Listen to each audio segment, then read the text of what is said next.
സേമിയ വെച്ചിട്ട് കേസരി ഉണ്ടാക്കിയാലോ? സ്റ്റൗവിലേക്ക് ഒരു പാത്രം വെച്ചെടുക്കുക. അതിലേക്ക് നെയ്യ് ഇട്ട് കൊടുക്കുക. ഇത് ചൂടായി വരുമ്പോൾ വെർമിസെല്ലി ഇട്ട് ഇളക്കി വറുത്തെടുക്കുക.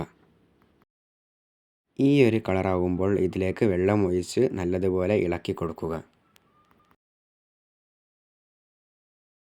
അതിനുശേഷം പാലൊഴിച്ച് നല്ലതുപോലെ ഇളക്കി കൊടുക്കുക.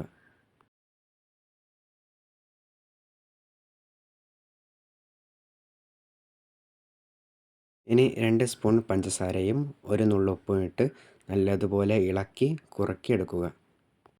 ഇപ്പോൾ നന്നായിട്ട് കുറുക്കിയെടുത്തിട്ടുണ്ട്. ഇനി നമുക്ക് സ്റ്റൗവിൽ നിന്നും മാറ്റാം. ഇനി ഒരു ഇല എടുക്കുക. ഇതിലേക്ക് 2 സ്പൂൺ സേമിയ ഇട്ട് കൊടുക്കുക. ഇനി 4 ഭാഗവും ഇതുപോലെ മടക്കുക.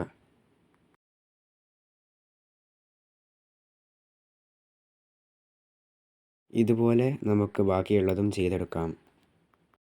ഇനി ഇതൊന്ന് നമുക്ക് തുറന്നു നോക്കാം. എങ്ങനെയുണ്ടെന്ന് കാണാം. ഇപ്പോൾ നമ്മുടെ സേമിയ കേസരി ഇവിടെ റെഡി ആയിട്ടുണ്ട്. നല്ല അടിപൊളിയായിട്ടുണ്ട്.